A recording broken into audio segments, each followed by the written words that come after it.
podcast for those who suffer, which is everyone. It's a space where we can speak honestly about what it feels like to be in desolate places without losing hope. Welcome to In the Thicket. Hey everybody, this week on In the Thicket, we're talking about suffering and self-worth, and we discuss some of the obstacles and lies that we believe that get in the way of us really knowing our self-worth. And these include things like status, achievement, our relationships with others, our body image, and how we can place our love of who we are in these things rather than in the truth of being made in the image and likeness of God and his love for us. So yeah, welcome to In the Thicket and enjoy. Okay. Hey, everybody.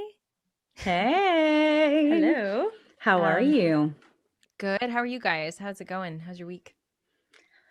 Pretty good. Too bad. Yeah, I got a case of bubbly water, so that was like a highlight for me, which sounds so sad. That's life in lockdown, man. It's like going to the grocery store is an exciting venture. Yes. Yeah. Yeah. Even worse though, Erin, when you said I got a case of, I thought you were gonna say like I got a case of like the measles, you know? Oh man. My mind was filling in the blank with various like ailments. That's right. Exactly. Because that's so also sad. The time we're in, you know. I got a case of the bubonic plague, but it's slightly resolved now, so no problem. I pulled up this quote when I was prepping for this episode from the Catechism that says, you know, the Lord, that we are created by God in love, and he sustains us in existence by his love, you know. It's in the, I think, the preamble or the really early in the Catechism. And it just struck me that it spoke to me because that's the thing that I struggle with the most. It's the most basic truth of our faith, that God loves you. And it's the thing I think that I've struggled with the most my whole life, just knowing, accepting that God actually loves me and allowing my self-worth to be built from that reality, you know? And instead of that, my self-worth is often in things outside of the Lord, and in lies that I've been told about myself. And so one of my lies that I struggle with is you're only as good as the last good thing. And by good, I mean like worldly good thing that I've done, you know. It could be an achievement, it could be a status, it could be whatever, just fill in the blank. But that's definitely something. And so whenever I lose something, I lose status in some way, or I fail in some way, my self-worth is challenged because I realize, oh, I've put way too much of my value in those things. So I wanted to ask you guys, like, what are the lies or the obstacles that you've encountered in knowing your self-worth? Can I ask, do you guys do this? Because like I kind of have realized this last week that I kind of do a thing where like I'm not even sure why it happens, but I'll like have a memory or think of a time or whatever and just be so critical of myself in that time. Like I'm like I think of something that happened from like 10 years ago and I'm like, that conversation, I was like, wow, you are a fool. And just like so cringy, right? And you're just like, I can't believe I did that. I hope this person doesn't. Yeah. Which I feel like is also kind of dumb because I'm like, probably that person does not even have any inkling of remembrance of that conversation, or like, or maybe they even do, you know, but even like, and somehow it just then becomes like, well, this is how everybody in my life sees me, is by every stupid thing I've ever said come out of my mouth.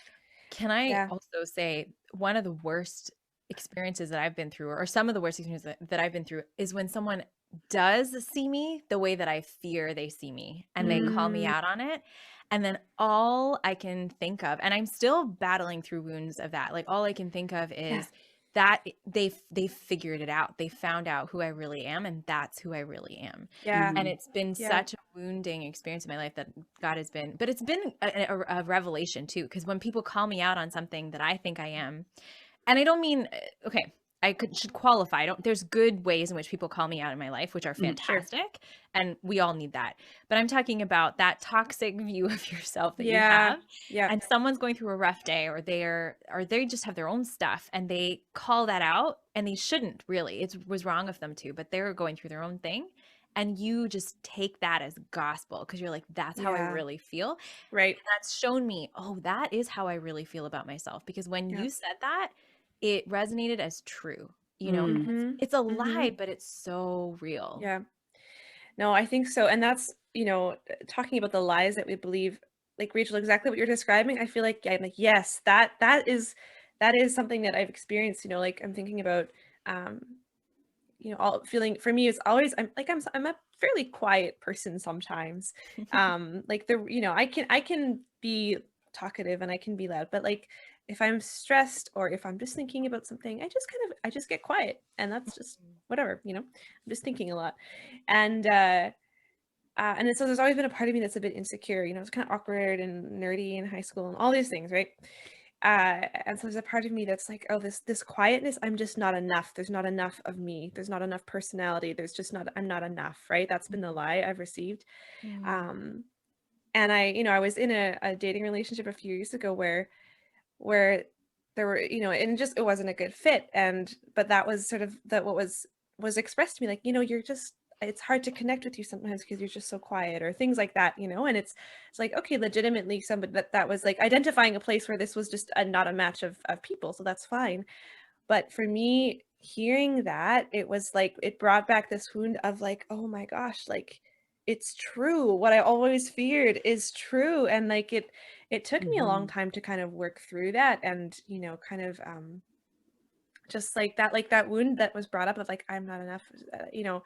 I I can see how it caused me to seek love in like a relationship after that wasn't good for me, Mhm. because I was just feeling so insecure, and it's like, oh my gosh, like no one's gonna love me, so I'll Mhm. take what I Yeah. can get. Right. And it was just only through some like really good, like things that friends said, and healing and counseling and things um that I think that I started to view this differently, where it was like, oh my gosh, like at first I was angry towards the hurt that it experienced, but then I realized that, what, like this was a wound that was already there, Yeah. and it just got opened up, and then now it's like healed in a way that it wouldn't have been if it hadn't been brought up. And so I Totally. can see the gift in this whole process, and it just like, I think this is something we've talked about before, that like that when our when our wounds get opened up, it's often because God's going to heal them. And I mean, I'm so much more, free and less insecure of that particular thing. Although, we all, I think these wounds can kind of last a long time. But Mhm. but yeah, I resonate with that. It's definitely related to my own journey of self-worth. What you were saying, Rachel. Yeah. Yeah. Yeah. And it does shake you up a ton that first time that wound is opened up. It's sort of Yeah. like, because I think that a lot of times that we hide from ourselves that we lack self-worth, Mhm. because you sort of need, everyone needs a base amount of self-worth to function, you know what I mean? Yeah, totally. But it's like your self-worth can be a shell, like not really something that has roots or a deep foundation, and then something comes along and just cracks that shell, and then your sort of biggest fears about who you are that have been hiding under that shell all come to light. But it's such a good thing Mhm. because now you Yeah. can start to clean house a bit and actually find your worth, the true worth of who you are, and build your foundation on Yeah. that. Yeah. Yeah. Exactly. I find like yeah, I felt really called today to share when we were preparing for this, just about my own struggles with like weight and how that's kind of been through my whole life, because in that, like that insecurity is manifested in my body, like Mm. Mm. for my whole life I've kind of been like overweight, probably from the time that I was, in high school starting. And then I went through this like period of time where I like I don't know, cut out all sugars and grains and a super restrictive diet, and then I lost a bunch of weight, and then I gained some back, and then I did Mm. 2 years of like shakes only. That was Mm. all I ate.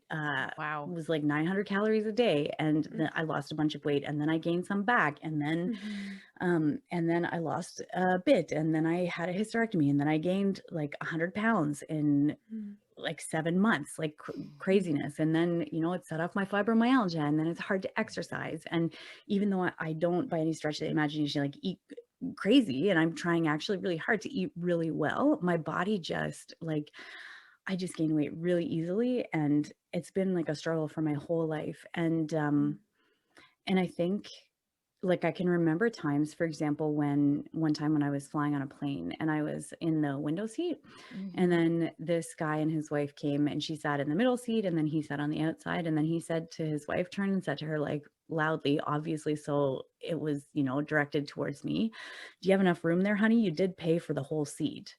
Ugh. Mm, Because, like, my legs are pressing the thigh, like, Oh the my armrest, gosh. mhm, mhm. or, like, being in line for Ugh. boarding a flight, and, like, I can hear people behind me talking about me and saying, like, "I hope I don't have to sit next to her."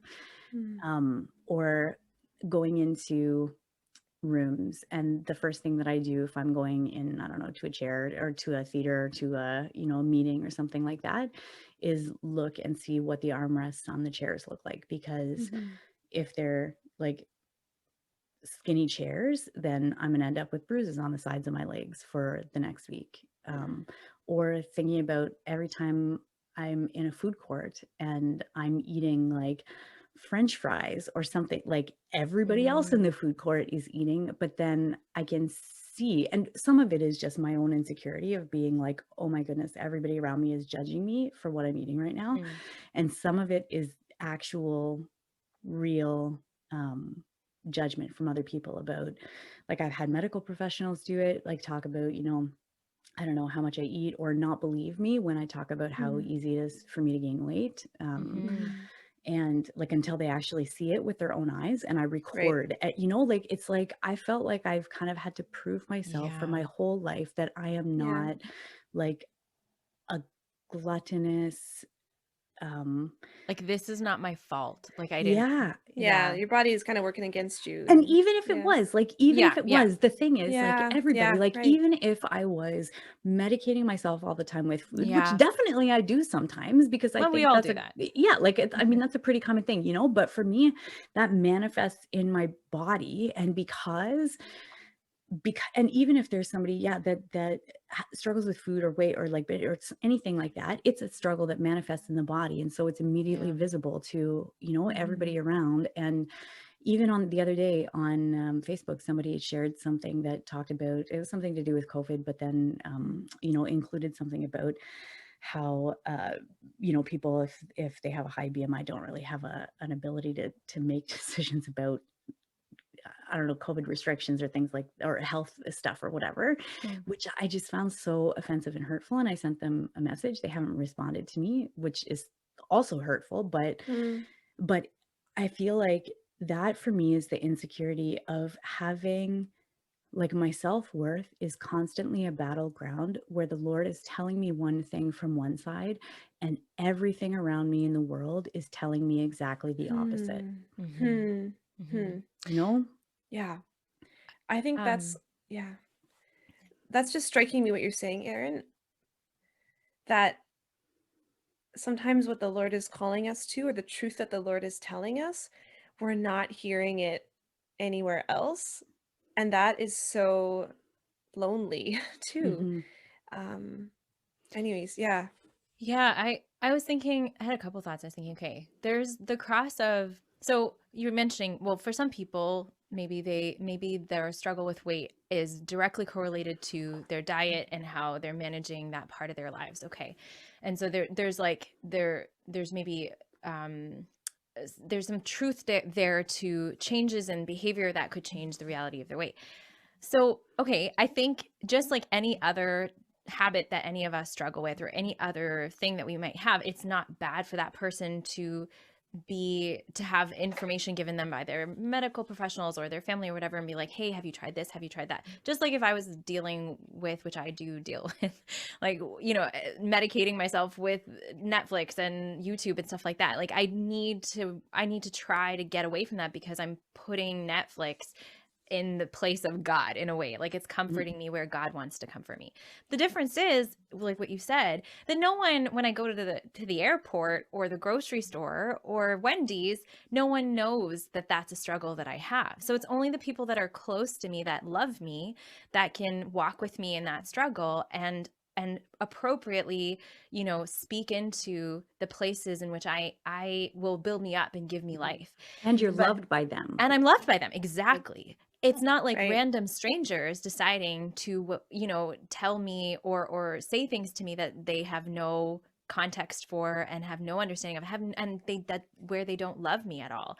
And I think Yeah. that it's such a hard thing that is like, to have a struggle be visible. So even if you have some behavior that you can do that can change that struggle in your life, it doesn't take away from the fact that this is a struggle that everyone can see, and everyone chooses to just, I don't know, like give their 2 cents about, when they don't, it's not really something they have context for.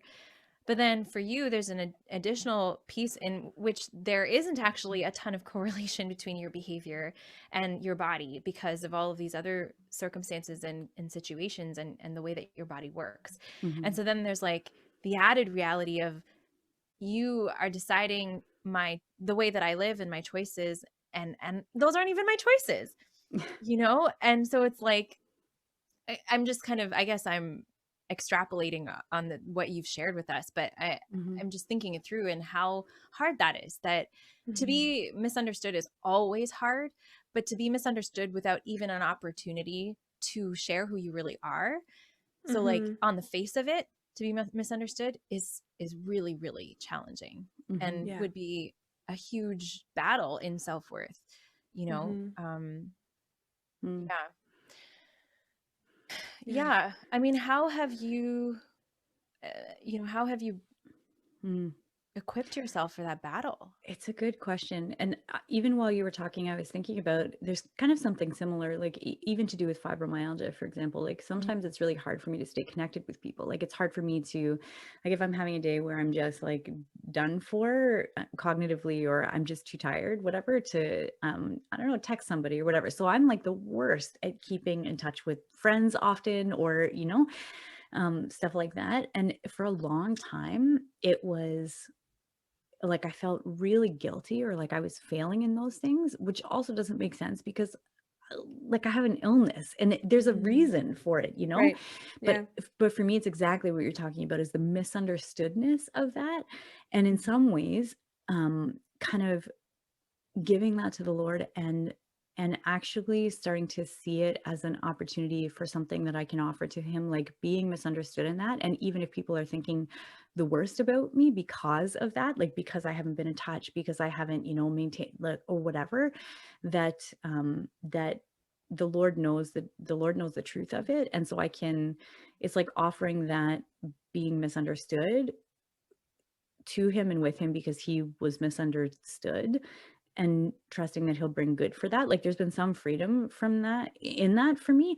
And that also has kind of been a springboard to, for a greater freedom. Like I don't know if you guys ever find that, but it's like sometimes it's like he'll Mhm. give you like a freedom that opens up a greater freedom, so then in the sense of like who I am, or my weight, or how I present myself, or what I look like to other people, like I'm starting to have a greater freedom in, I'm starting to have a greater freedom in it, because I know the truth of who I am in the Lord. But there's also a part of me that is kind of reconciled to the fact that this will probably always be a cross for me in some Mhm. ways. So it's like I can either just like accept that and then offer that pain to the Lord for good things, like or have it be something that's destructive in my life, and it's still something Mhm. that's destructive and that causes me a lot of pain, like regularly, but it's Mhm. like starting to be transformed. Mhm.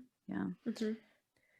What do you guys think, like when you are faced with something like this, right? Like this is an area of your life that is painful, that um it manifests some of your deepest fears about who you are as a person. Then the Lord sort of speaks to us, right, in the catechism, in Mhm. scripture, in the Hmm. sacraments, and he says, I made you in love and I sustain you by my love. Like you are loved. Mhm. Are you able to receive that? Like, how has God helped you to receive that truth? And how have you stood in that truth? Like, how do we stand in that truth? Yeah. Hmm. How? I think for me, it's been often through other people. Um, and I can think of a couple examples of this, but, I realize this. So for me, the struggle of not feeling like I'm contributing enough or saying enough or whatever, that I recognize that I do this in prayer, where I would go to prayer and I would just feel guilty after because I'm like, oh, I wasn't saying enough, I wasn't praying enough, I wasn't doing enough kind of thing. Hmm. And but it was different words from people that I just felt like the Holy Spirit was working through them at different times. I had a friend who I just kind of had for brunch one time, and she was similar in personality to me, and she was just sharing how she's like, yeah, this is me, and I am totally fine with who I am, and if I'm gonna go and sit under a tree and just do nothing for a bit and somebody has a problem with that, well then maybe they're not that great a friend anyways, or whatever it was. And I remember just hearing that, and I think she had said, if I want to go and hug a tree, like I can hug a tree or something like that, of just like loving nature or something. And there was just something in that clicked for me where I was just like, right, like it's actually okay. And I mean, I think I've heard that 1,000 times, and that's like every meme everywhere, be who you are, blah blah blah. Mm. But it was just a certain person at the right time. Um, or in the relationship I'm currently in, uh, whenever I've had this insecurity sort of come up a little bit and feel like I'm feeling too quiet or something like that, or I'm not saying enough, I'm not interesting enough. Often, what what I hear is that my boyfriend is just like, no, like he's like, I just like being with you. We could just be doing nothing. I just like being with you. And I remember the first time he said that was so incredibly healing.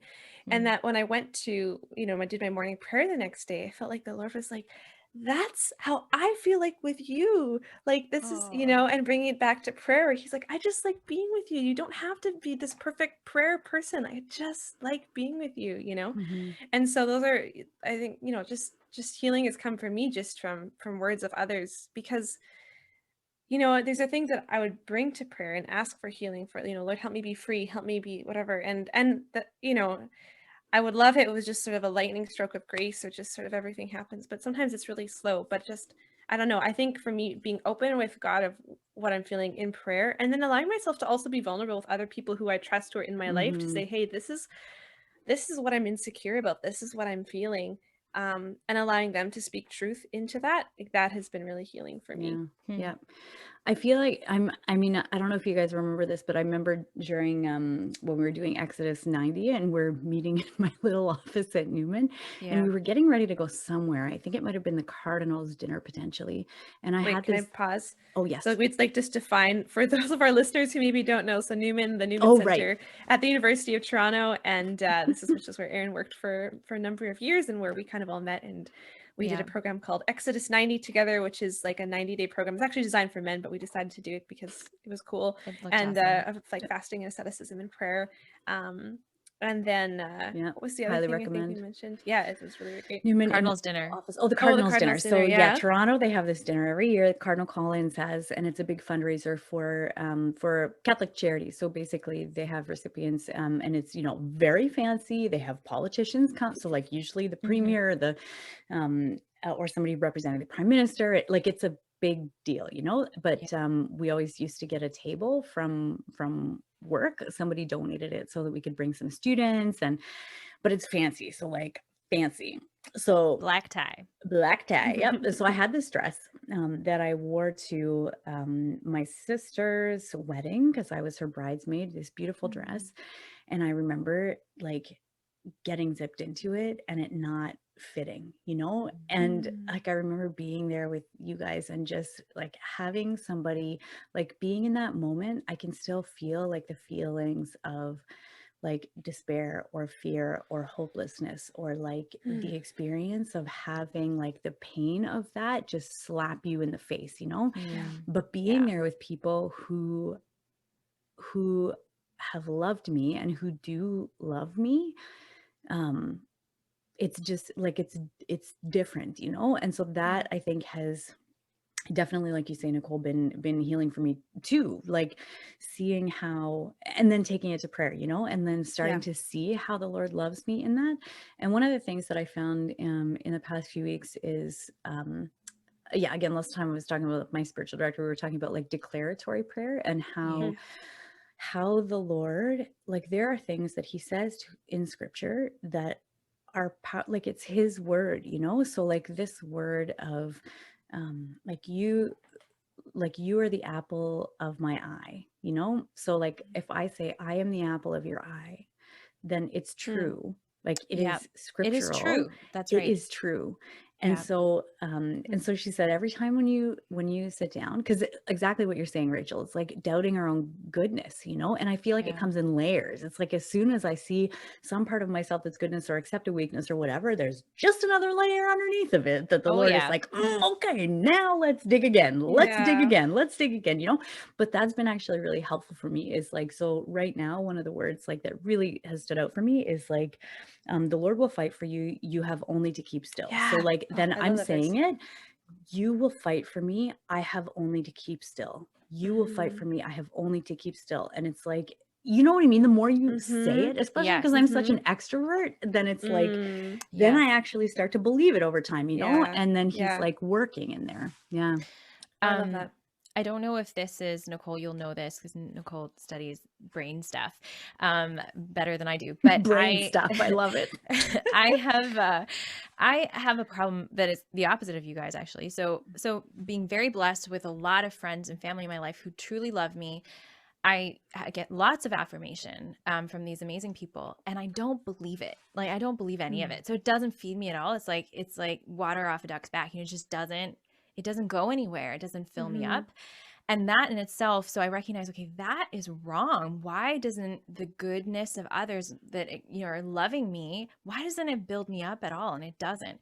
So I mean, there's times when it does, but very often it doesn't. So I kind of took that to prayer. This is some years ago, and then just realized, yeah, there's walls there, walls of pride, walls of like protection, where there's a sense in which I feel condemned. I think like Mm, if anyone like they're the person that they are praising, the person that they're extending goodness to is not really me.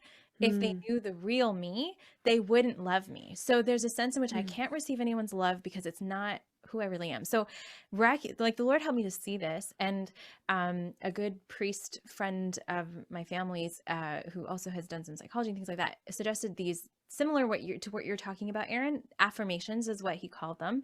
And so it's like speaking the truth to sort of rewire my understanding of myself, which is wrong, which is a lie. Mm. So one of them I'll share with you guys that I have is I'm beautiful because I'm made in the image and likeness of God.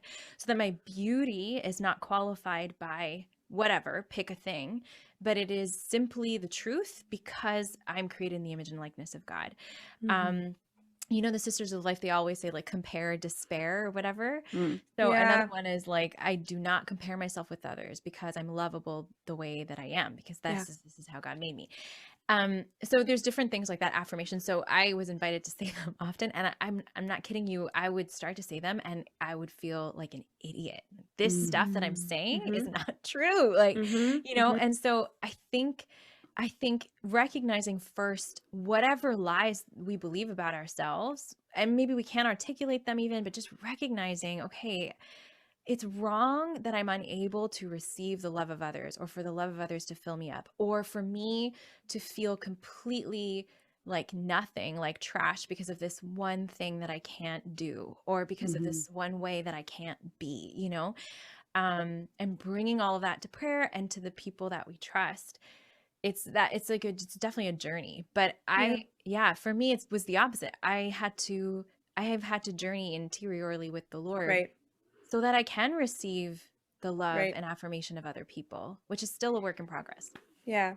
Well, and I think I mean, I think that's really good that you brought that up, Rachel, because um yeah, it's like unless and I think what you said there is really key. Like unless we've allowed God to speak that truth to us in our own heart, mhm, and then there's that journey of choosing to believe it, and but also allowing God to do the work, then yeah, it is hard to receive it from other people because we feel like, well, they don't really know me if they really knew me, right? And so And so it's like you're saying it's wrong to not be able to receive it. It's like, well, that's sometimes just the reality. Like it's Yeah. okay, you know? Yeah. Like it's not, we don't have to feel bad about that, I think. Yeah. But just to continue to, to bring that to prayer. Yeah. And yeah, I was remembering similar, like when I was in undergrad, how I was really struggling with comparing myself, if I got a bad grade on something and someone else did better, I'd be like, oh no, like I'm gonna fail at life, and just kind of Yeah. completely catastrophizing with that. That was just what I was struggling with.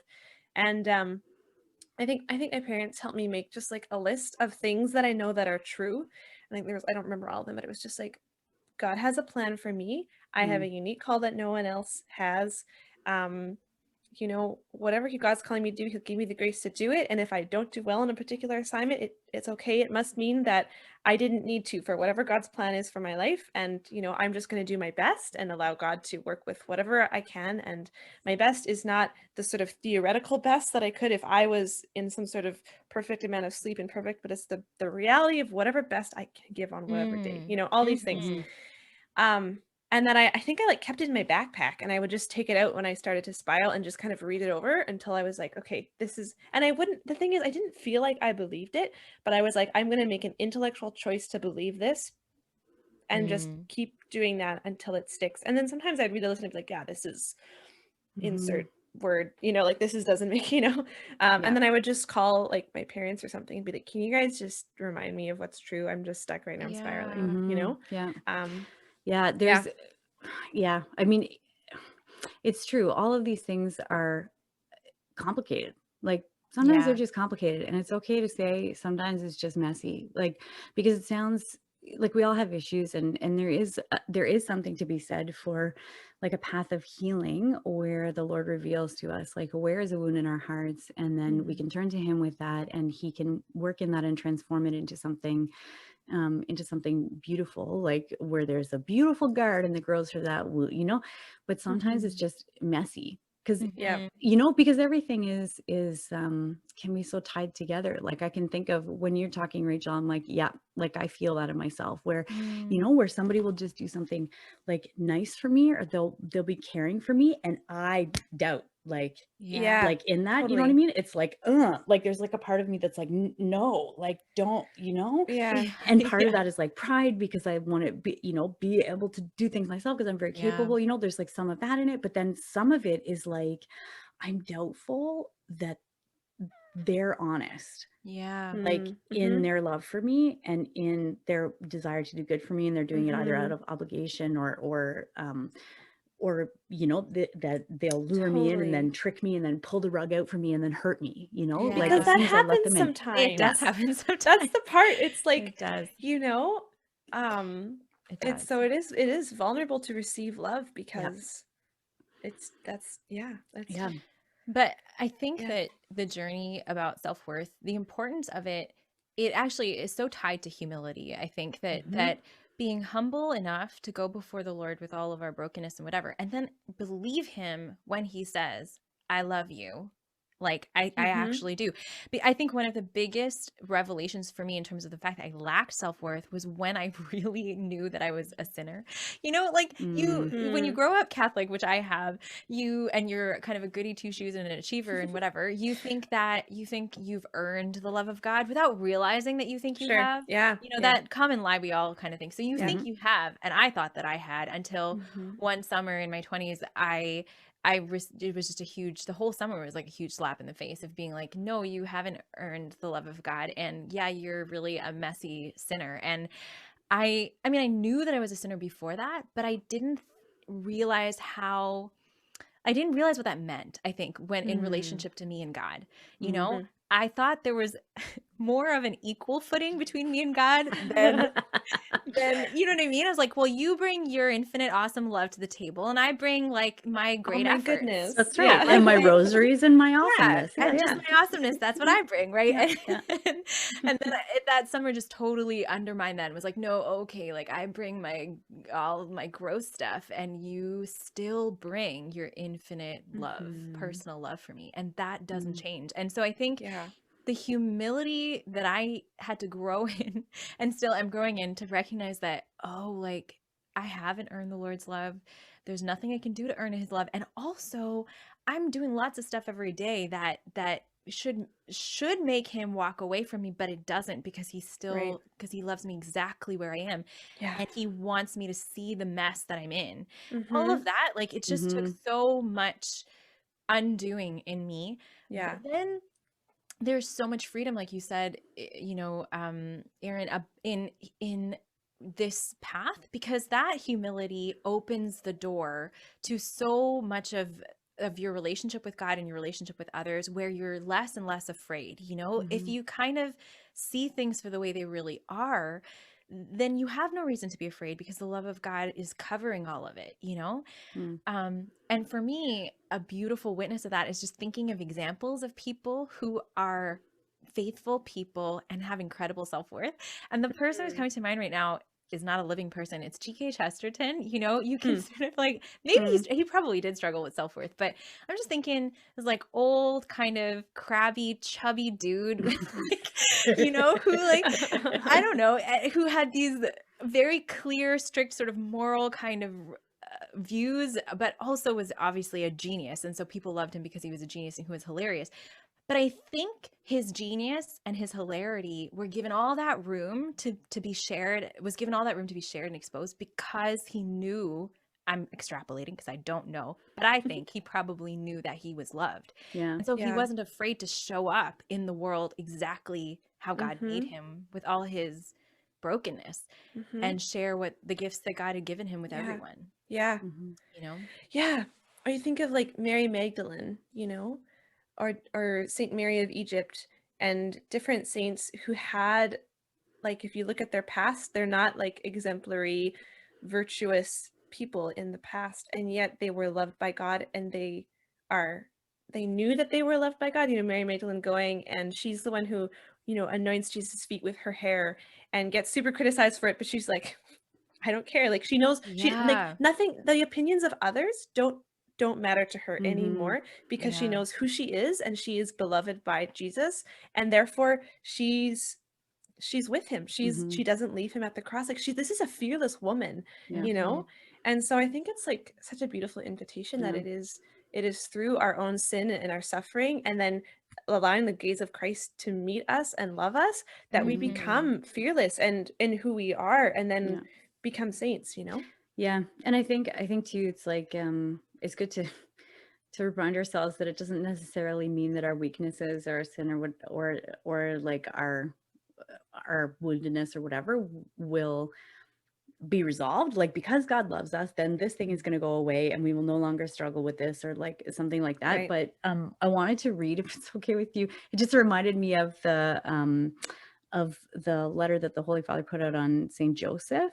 Mm. And it talks about Joseph being a tender and loving father. And he says, the history of salvation is worked out in hope against hope through our weaknesses.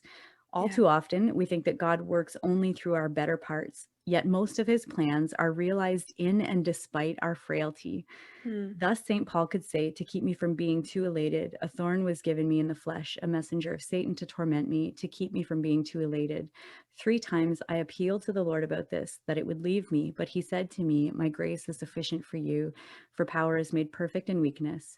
Since this is part of the entire economy of salvation, we must learn to look upon our weaknesses with tender mercy. Oh, Beautiful. we Uh, must learn to look upon our weaknesses with tender mercy. That's so beautiful. Right? That's so And so beautiful. difficult and so beautiful and so like but I, that's a challenge. Yeah. thank you Yeah. for bringing up Saint Joseph as well, because I think he's such such a good friend to have in this sort of battle for true self-worth. Because if you think about him, he is he's like the dude, right? Like, he's the guy that Jesus and Mary are entrusted to, and yet he is so quiet and silent. And that whole thing about, we don't know that much about him, and when you think about the way in which men are portrayed in our society, well, maybe not today, but let's say traditionally, the idea of a man was like, someone who provided, and someone who had glory in some ways in his work, right? And Joseph was sort of sidelined in a lot of things, because the guy who's actually Jesus's father is not a guy, he's God, so it's like, Mhm. you if you compare, you're really gonna despair in this situation, because you are not Yeah. God, Yeah. but but that's not the way of God, obviously. Like Joseph Yeah. was empowered by that reality to live out his vocation, and knew who he really was, and had to be Yeah. who God made him to be, so that he could fulfill his role, in bringing Jesus, and giving Jesus to the world. And Yeah. was like misunderstood, like by the Yeah. people who like he's still married, even though she's, but then also even like I could imagine that it would be possible for him to feel like a failure when they're going and Jesus is going to be born in a manger or a cave, or Totally. because Yeah. like by all standards, like like that doesn't look from the outside like Yeah. somebody who's providing for his family in some way, but Especially when his Yeah. family involves like the Son of God. yeah, you yeah, know? yeah, yeah, yeah, yeah, yeah. That deserves like a Radisson at least, Yeah. or Yeah. That's so funny. Yeah. Yeah. yeah. Yeah, Yeah. that's awesome. So we can all ask Saint Joseph for his intercession, helping us. And that also, that quote made me think of, and some of the things you guys were saying made me think of the prayer, I think it's of Saint Francis of Assisi, maybe, who was praying before the Blessed Sacrament. His words were basically, Lord, show me who you are and show me who I am. Mhm. Yeah. It's such a simple Oh, prayer, but yeah. I love that prayer because I think it underlines everything, Yeah, Yeah. yeah, yeah, yeah. Yeah. I feel like that's my favorite quote, is from John Paul II at World Youth Day Toronto, where he says, "We are not the sum of our weaknesses and failures. We are the sum of the Father's love for us and our real capacity to become the image of his Son." That's such a like, we are not the sum of our weaknesses and failures. We are not the Yeah. sum. And it Yeah. totally cracks me up because Poco a Poco, there's like a few episodes in a row now where they've tried to say that quote, and I think they've attributed it to can't? like some other document, or like Father Mark Oh. Mary. Like Oh. he's saying what the quote means, but he's like, I can't remember but which he's one like would saying have. it quite differently. And every time I'm like That's so shouting at the funny. radio or my phone, like, we are not the sum of our weaknesses and But That's great. he's embodying the truth of that quote as Yeah. he's sharing it with There you the go. world. Yeah, Meta. exactly. Meta. Yeah. Yeah. Oh God, they were Um, awesome. I have Yeah. I Oh, have sorry. one more like just thought to share that's just Mhm. Sure. coming to mind here, and just like seeing ourselves how God sees us, because we're children of God and we're beloved children of God. And I'm thinking of so my sister and her husband, they have a 2-year-old, 2.5-year-old, and then another baby on the way, and they're just like wonderful wonderful parents. And I remember when I was visiting several months ago, I was able to I just witnessed this moment where I could see how that my nephew just knows he's loved, because and you think about kids, right? Kids do not have it figured out. They're just kids, right? And so like we're like big kids, we don't have it figured out, right? Anyways, Yeah. so anyway, True. so my little nephew, he does this thing, and where he would run down the hall to the other end of the hall, and my sister would be in the kitchen or something, and then he would yell, "Mama!" and run and just leap into her arms, and then she would hug him and go, "My baby!" And they would Aw. hug, and then he would wiggle out, and then he'd run again away, and then he would come again, "Mama!" And he would just like do this for half an hour. And I was just like, oh, that's so beautiful. Like, imagine if can we do that with God, to see God as our loving parent who we just Yeah. who just loves us, Yeah. and we have that total complete trust in his love. Like, isn't that, Oh, that's you know, awesome. I don't Yeah. know. That's Mhm. just beautiful. That's that's Totally. amazing. I want to do Yeah. that. Yeah. Yeah. Mama. Yeah. That's awesome. Yeah, God winks, you guys. This was Right. so good, but we've reached our God winks time. So, Mhm. All right. Aaron, do you have a God wink for us this week? I do have a God wink. So, my God wink is I was playing with my nephew last week, like the little one who just turned 1, and he's so funny. And he like I was when he plays, he basically just wants to play with stuff that's kind of not toys. Like his greatest joy is if he goes over to the drawers that are locked, and then but then somebody opens it for him and he can take like a measuring cup out of it, or a spatula. Like the spatula is his favorite toy. Nice. um Anyways, but it was just seeing in that time, like the joy in simple things, you know what I mean? And even just the seeing like the joy that I have in him, and just looking at those like little tiny simple things that make me so happy. It's like seeing, I don't know, kids have that weird way of when you see them and then you imagine how God sees you and the whole like Mm. childlike thing or Mhm. whatever. Like just delighting in us is like good, you know? So it's like one of Yeah. those moments where I'm like, there is something of this in how you see me, and it is good. Yeah, Nice. which is Yeah. good. Mhm. Yeah. Nicole, do you have a God wink? Yeah, so mine is like it's a couple different things, but it's like the same thing. So basically, I just have had a very full couple weeks school wise, and just a lot of stuff happening, and which is it's all good, it's all good stuff. It's just like a lot of hours or a lot of time.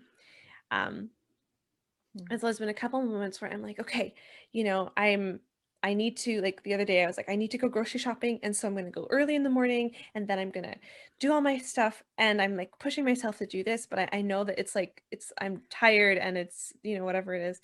And then like Nathan, I was telling him this one morning and he's like, well, let me just do the grocery shopping for you. Let me pick stuff up.